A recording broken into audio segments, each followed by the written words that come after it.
नमस्कार साथियों। 107.8 FM radio जयघोष पर आप सबका स्वागत है, अभिनंदन है। आपके साथ है आपकी दोस्त समरीन और कार्यक्रम शुरू हो चुका है विदुषी। और आज हम आपकी विदुषी में मुलाकात कराने वाले हैं एक ऐसी शख्सियत से जिसने न सिर्फ हमारे देश में बल्कि विदेशों में भी कथक की बहुत सेवा की है और बहुत ज़्यादा अपनी ज़िंदगी का वक्त इस कला के लिए सर्व किया है। तो बगैर देर किए आपकी मुलाकात कराते हैं माला शर्मा जी से। बहुत बहुत स्वागत है आपका। नमस्कार, धन्यवाद। माला जी, आपकी ज़िंदगी में कथक की शुरुआत कब हुई?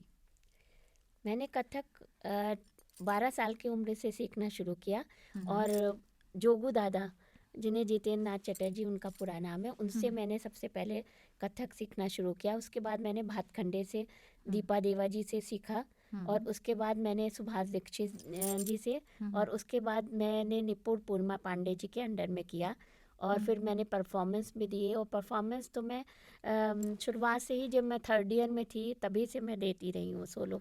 हम्म, मेरी इच्छा थी कि मैं सोलो परफॉर्मर बनूं। हम्म, इसके बाद मैंने निपुण करने के बाद मैंने पंडित अर्जुन मिश्रा जी से कथक नृत्य सीखा गुरु शिष्य परंपरा में। हम्म, उनसे 6 साल सीखा और उनके अंडर में फेलोशिप अवार्ड भी लिया। वाह, उसके बाद मैं दिल्ली चली गई, तो हम्म, दिल्ली में तो महाराज जी थे। हम्म, तो महाराज जी से तो मेरा बहुत परम सौभाग्य रहा कि उनसे मुझे सीखने का अवसर मिला और पंडित बिरजू महाराज जी से फिर मैंने वहाँ पे हम्म, कथक सीखा और उनके अंडर में बहुत सारे प्रोग्राम दिए, बहुत सारे। हम्म, और उनसे भाव पक्ष में हम्म, जो है सीखने की कोशिश की, भाव पक्ष में किस तरह से वो इतना सुंदर करते हैं। हम्म। तो मैंने इस तरह से अपने इन गुरुओं से कथक की शिक्षा ग्रहण की। अच्छा, ये बताइए जी कि आप लखनऊ घराने से ताल्लुक़ रखती जी हैं। जी जी, तो हाँ जब जी। आप सीख रही थीं तब आप कथक में कितना वक्त देती थीं, और अब आप जब थोड़ा बहुत जान चुकी हैं जी जी और तमाम परफॉर्मेंस करती हैं, जी जी। तो आप कितना वक्त देती हैं? पहले मैं जब सीख रही थी तो दिन रात कथक ही दिमाग में रहता था। हम्म, पढ़ाई तो जो है बहुत कम देर के लिए, जब एग्ज़ाम होते थे तो उस समय जो है पढ़ाई पे ज़्यादा प्रेशर रहता था हम्म, कि हाँ, उस समय भाई 1 महीना हमको नहीं करना है, दिन रात पढ़ाई करके एग्ज़ाम पास करना है। हम्म, वरना तो मैं सुबह से लेके रात तक हम्म, कथक ही करती थी और रियाज़ करना, मेरे समय बंधे हुए थे कि आज 1 घंटा इनके यहाँ प्रैक्टिस करनी है, आज हम्म, मुझे रवि सर के यहाँ करनी है, आज अब मुझे अपनी फ्रेंड के साथ वहाँ पे करनी है। तो हम्म, अलग अलग जगह मैंने अपने वो बना रखे थे, क्योंकि घर में इतना पॉसिबल नहीं था कि मैं इतना रियाज़ कर सकूँ। हम्म, ऐसा माहौल नहीं था, क्योंकि हम लोग कोई घरानेदार या हमारे घर में भी नहीं है कोई हम्म, डांस के फील्ड में, कथक के फील्ड में या म्यूज़िक के फील्ड में, सिर्फ मैं ही थी। हम्म। तो मैं दिन रात रियाज़ करती थी। मैं, मेरी यही इच्छा थी कि मैं सोलो परफॉर्मर बनूं। तो फैमिली में जी कितना सपोर्ट रहा इस चीज़ को लेके कि अमूमन ये प्रेशर रहता है कि आपको जी जो जी सीखना है सीखे, जी वक्ती तौर पर फिटनेस के लिहाज से आप सीख रहे हैं, देयर इज नो प्रॉब्लम। लेकिन आप जब पढ़ाई से ज़्यादा किसी भी और स्पोर्ट को या फिर कला को जी आप तरजीह देते हैं तो जी सबसे पहले पेरेंट्स खड़े होते हैं, चलो पढ़ाई करो। जी बहुत देर तुमने डांस कर लिया या फिर खेल लिया। जी जी। तो उसमें आपको कितना सपोर्ट रहा? उसमें मेरे जो पिताजी थे तो वो ये चीज़ जानते थे और उन्होंने मेरी सारी बहनों को, मतलब एक एक म्यूज़िक में, मतलब उनका हम्म, था कि ये लोग म्यूज़िक सीखें। हम्म, और जो है मतलब उन्होंने सब्जेक्ट के साथ भी दिलवाया था। हम्म, मेरी बड़ी बहन जो है गायन, उनको गायन दिलवाया था। और मेरी हम्म, बीच वाली बहन थी, उनको तबला। और मुझे, मेरा तो नृत्य हम्म, में बचपन से ही था, मैं हम्म, करती रहती थी। तो मेरा हम्म, सिस्टर ने मेरा एडमिशन हम्म, करा दिया था भातखंडे में। तो मेरा भातखंडे में मैं, मेरा नृत्य में था। तो उन्होंने कभी भी मना नहीं किया मुझे कुछ करने से। और हम्म, मतलब रोका नहीं उन्होंने। बस ये वो उनका मतलब पेरेंट्स का, मेरी माँ तो जो है कभी मेरा परफॉर्मेंस भी नहीं देखने गई अच्छा, जा पाई। हाँ, उन्होंने लखनऊ महोत्सव हुआ था तो उन्होंने घर में ही पूरा लाइव प्रसारण हुआ था, तो हम्म, उन्होंने लाइव ही देखा। पर हम्म, पिताजी गए देखने, जब भी होता था लखनऊ में तो वो हम्म, जाते थे। पर हम्म, उन्होंने कभी मुझे सपोर्ट किया हर तरह से, ये हम्म, कभी मना नहीं किया। और अपनी बेटी पे विश्वास किया हम्म, कि वो जहाँ भी जाएगी वो जो है उन्होंने ऐसे संस्कार दिए कि वो कहीं हम्म, भटकेगी नहीं। और उन्हें ये था कि जो है ये उसका पढ़ाई में इंटरेस्ट से ज़्यादा उसने कला में इंटरेस्ट है, तो वो उसी में बढ़ना चाहती है। तो उन्होंने कभी नहीं रोका बहुत मुझे। सपोर्ट किया। हाँ, बहुत सपोर्ट किया। बस ये है कि घर में उतना रियाज में नहीं कर पाती थी, पर फिर भी कोई भी गुरु आ जाते थे, हमारे गुरुजी भी कभी-कभी आ हुँ, जाते थे, और रवि सर, रविनाथ मिश्रा, वो हुँ, भी आकर के मुझे बताते थे, तो उन्होंने कभी भी ऑब्जेक्शन नहीं किया माता-पिता का, ये सपोर्ट रहा। ओके। और विदेश जाने में भी जब मैं दिल्ली में मेरा अपॉइंटमेंट हुआ, तो उन्होंने उसमें भी मतलब उन्हें सहर्ष जाने दिया, ये बहुत हुँ, बड़ी बात बहुत है बड़ी बात है। मेरे लिए। और जब मैं विदेश गई, हुँ, तब भी उन्होंने सहर्ष स्वीकार किया कि हाँ, उन्होंने ये ऑब्जेक्शन नहीं किया कि अरे अकेली लड़की है तो वो नहीं हुँ, जाएगी और मैं हुँ, नहीं भेजूंगा। तो हुँ। यही मेरे लिए बहुत बड़ी बात है। अच्छा, आप लखनऊ घराने से ताल्लुक़ रखती हैं, तो जो जी। घराने हैं, इसमें वेशभूषा, भाव-भंगिमाएँ और इन सब में क्या डिफ़रेंस होता है घरानों में? घरानों में वेशभूषा भूषा में तो डिफरेंस नहीं होता है, हुँ, पर यह है कि उसकी शैली में, करने के ढंग में, हुँ, उसमें हुँ, अंतर होता है। हुँ, लखनऊ घराना में नज़ाकत, नफ़ासत, हुँ, हुँ, क्योंकि लखनऊ की हुँ, खासियत रही है, हुँ, तो वो चीज़ होती है। उसको पेश करने का अंदाज़ जो होता है, हुँ, भाव पक्ष में हुँ, हुँ, बहुत हम लोग ध्यान देते हैं, बारीकियों पे ध्यान दिया जाता है। लखनऊ हुँ, घराना सॉफ्ट, हुँ, नाजुक अंदाज के लिए हुँ, फेमस है। हुँ, और जयपुर घराना जो है हमारा, हुँ। उसमें तेजी तैयारी, क्योंकि वो वहाँ पे जयपुर में हमेशा मतलब वहाँ पे युद्ध होते रहते थे, वीर रस का वीर ज़्यादा। रस की हुँ, प्रधानता है, हुँ, और यहाँ पे श्रृंगार रस की प्रधानता है। तो क्योंकि ये, दरबार का ज़्यादा हाँ, इन्फ्लुएंस दरबार रहा। का हाँ ज़्यादा वो हुँ, रहा, तो हुँ, नाजुक अंदाज और उस तरह हुँ, की वो आई। हुँ, और वहाँ पे युद्ध होते रहते थे जयपुर में, तो वहाँ पे जो है तेजी तैयारी, चक्कर और हुँ, उन सब का ज़्यादा महत्व। बोलों में भी थोड़ा बहुत डिफरेंट है, हुँ, बोलों में थोड़े बहुत चीज़ों में, बंदिशों में थोड़ा हुँ, बहुत अंतर है। और हुँ, करने के अंदाज में थोड़ा सा, थाट में हुँ, अंतर है। चक्कर उनके यहाँ लेने का अंदाज दूसरा होता है। हम लोग के हुँ। यहाँ पूरे चक्कर लिए जाते हैं, उनके यहाँ जयपुर घराने में ये चक्कर लिए जाते हैं, मतलब घूम ओके, करके फिर ये ओके। जाते हैं। हाँ। तो कार्यक्रम विदुषी में माला शर्मा जी से बातचीत जारी रहेगी। अभी लेते हैं एक छोटा-सा विराम, विराम के बाद आपसे फिर से मुलाकात होती है।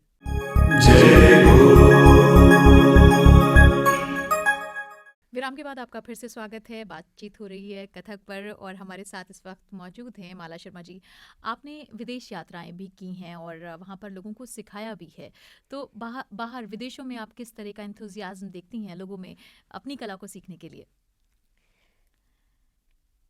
बहुत शौक होता है उन लोगों को विदेश में, जो हमारी भारतीय संस्कृति के हुँ, प्रति। जहाँ पे ये आईसीसीआर खोले जाते हैं, वहाँ पे बहुत सारे इंडियंस भी रहते हैं, हुँ, हुँ। है ना। और इंडियंस, ये जो सूरीनाम में गई थी, वहाँ पे जो है उसको लिटिल इंडिया कहा जाता है। तो अच्छा। मेरा एक्सपीरियंस बहुत ही अच्छा रहा। हुँ, और वहाँ ये है, इंडियन कल्चर को बहुत महत्व देते हैं और बहुत लगन से, हुँ, हुँ। और बहुत उसको उससे सीखते हैं। यहाँ की वेशभूषा को भी वो लोग बहुत महत्व देते हैं। और अच्छा। यह मैंने देखा वहाँ पे जो है, मतलब हिंदी की जो कक्षाएं थी वो अलग से होती थी, हुँ। मतलब हिंदी पढ़ने को। तो हमारे इंडिया को वो लोग, इंडियन कल्चर को वो पूरी तरह से मतलब अपनाते हैं, अडॉप्ट और करते बहुत हैं। अच्छा लगा मुझे ये वहाँ पे। बताइए हम्म, फ्यूजन्स की अगर हम बात करें तो चूँकि हर चीज़ में हम्म, परिवर्तन होता है, तो हम्म। आपको क्या लगता है कि कथक में अगर में फ्यूजन होता है और बाकी और आर्ट फॉर्म्स जो हैं वो जुड़ती हैं बाहर की तो ये इसका आगे आप क्या स्कोप देखती हैं?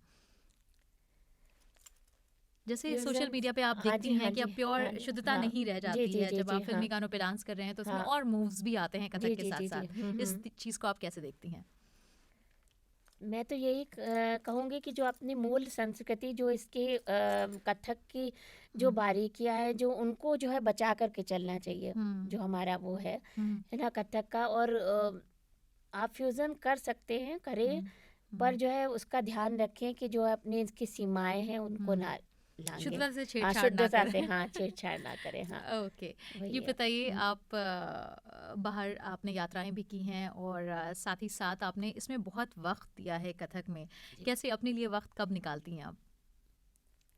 अपने लिए मैं तो इसी में आनंदित रहती हूँ कि मुझे हुँ, ज़्यादा से ज़्यादा प्रोग्राम करूँ, और हुँ, ज़्यादा से ज़्यादा इसमें, कला में समय बिताऊँ। हुँ, और वही मुझे सबसे ज़्यादा अच्छा लगता है। और अपने लिए मैं, हुँ। समय अपने लिए तो यही मेरा अपना समय होता है। मतलब मैं जब आप मैं पूरी परफ़ॉर्म तरह से करती हैं। इसमें, हाँ, मैं पूरी तरह से इसमें डूबी हुई हूँ, और हुँ। बहुत ज़्यादा अभी मुझे। फ़िलहाल आप कितना वक़्त देती हैं?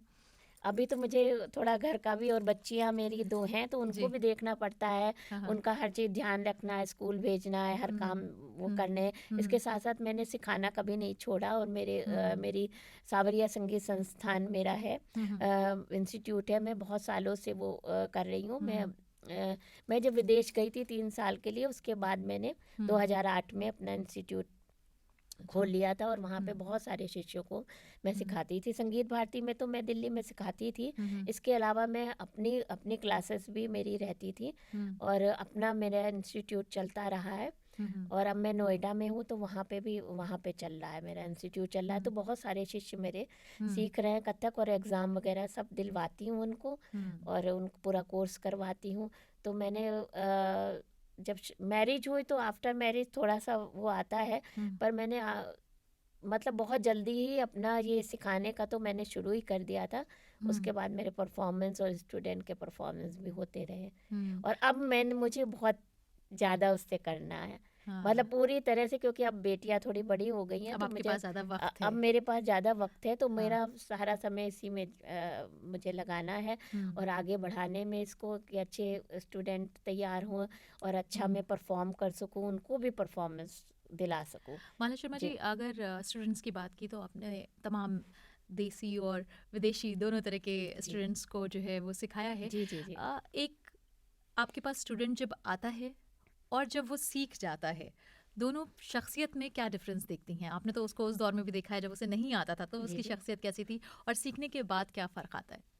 देखिए, सबसे पहले ये कला ऐसी चीज़ है जिसमें हुँ, आपके व्यक्तित्व का विकास होता है। हुँ, आपका व्यक्तित्व पूरी तरह से बदल जाता है, आपके खड़े होने के अंदाज में, आपके हुँ, बातचीत में, हुँ, है ना? और आपकी मनोवृत्ति जो हुँ, आपकी है ना, हुँ, वो भी बहुत शुद्ध होती है। हुँ, शास्त्रीय नृत्य मैंने तो ये देखा है, मतलब मैंने महसूस किया है हुँ, कि जब आप सीखते हैं, किसी भी कला को सीखते हैं, तो वो भगवान से सीधे जुड़ जाता है।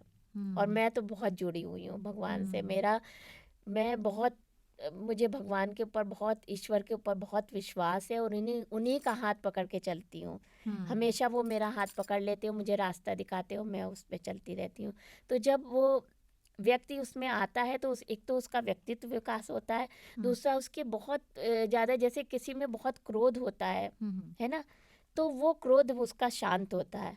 और हुँ, जैसे किसी बच्चे का मन जो है बहुत चंचल है, हुँ, चंचल प्रकृति का है, तो उसमें भी मुझे बहुत देखने को मिला है कि हुँ, मैंने देखा कि मेरे पास बहुत बच्चे आते थे जो बहुत हुँ, चंचल प्रकृति के थे, बिल्कुल हुँ। 1 मिनट वो अपना ध्यान नहीं फ़ोकस लगा नहीं हो पाते थे। पाते थे, तो हाँ। इससे ध्यान भी केंद्रित होता है, हुँ, तो पढ़ाई में भी वो बच्चा अच्छा हो जाता है हुँ, और फोकस कर पाता है, अपने काम पे फोकस कर पाते हैं। हुँ, तो व्यक्तित्व के साथ मन का भी विकास होता है और हमारी विकृतियाँ जो है, हमारे हुँ, मन के जो विकार हैं वो दूर होते हैं। हुँ, तो मैं इसको बहुत अच्छा मानती हूँ संगीत को। और हुँ, बल्कि जो है, मैं चाहती हूँ कि हर व्यक्ति सीखे, सिर्फ अपने लिए सीखे, ना कि हुँ। कोई आपकी ज़रूरी नहीं ज़िंदगी कि, का हिस्सा हाँ, हो एक। ज़िंदगी का हिस्सा हो। हाँ। कोई ये नहीं है कि आपको परफॉर्म ही करना है या हुँ, आपको कुछ करना है, आप अपने मन की शांति के लिए सीखें संगीत। हुँ, हुँ। तो जब आप कोऑर्डिनेशन की बात करते हैं तो चाहे भाव भंगिमाएँ हों, चाहे हैंड मूवमेंट्स हों, पैरों का बहुत ख़ास अहम रोल हो जाता है। इन तीनों का जो कोऑर्डिनेशन बैठाना होता है वो कितना मुश्किल होता है इनिशियली? जी, जी, जी, हाँ, बहुत मुश्किल होता है। हाँ। इसीलिए हम पहले बच्चे को ओनली एक चीज़, जैसे तत्कार सिखाइए, हुँ, है ना? तत्कार करवाते हैं, तो उसके बाद जो है, जब हैंड मूवमेंट बताते हैं तो पैर के साथ हाथ चलाना नहीं बताते। हुँ। अलग से पहले हैंड बताएँगे, हैंड अच्छा। मूवमेंट्स बताएँगे, हुँ, फिर उसके बाद जब थोड़ा-सा तत्कार उसको आ जाएगा, तब उन दोनों का समावेश करते हैं, मतलब मिश्रण तब करते हैं हुँ, हुँ, कि कम से कम एक चीज़ पे थोड़ा-सा उसको कमांड हो जाए, तब वो हुँ, हाथ और पैर दोनों चला पाता है। क्योंकि यही हुँ, बात आपने कही, बहुत सही कही, हुँ, कि हुँ, समावेश करना दोनों हुँ, का, हुँ, वो जो है मुश्किल होता है, हुँ। धीरे-धीरे आता है। धीरे-धीरे आता हाँ, है। धीरे-धीरे आता है। तो अगर आप कोई भी चलो। कला सीखना चाहें तो सबसे पहले ज़रूरी है कि आप में वो निष्ठा हो कि मुझे ये सीखना है। ऐसा नहीं है, मुश्किल कुछ भी नहीं होता अगर ठान लीजिए। तो फिलहाल लेते हैं एक छोटा-सा ब्रेक और ब्रेक के बाद कथक पर बातचीत हमारी जारी है माला शर्मा जी से। आपसे फिर से रूबरू होते हैं।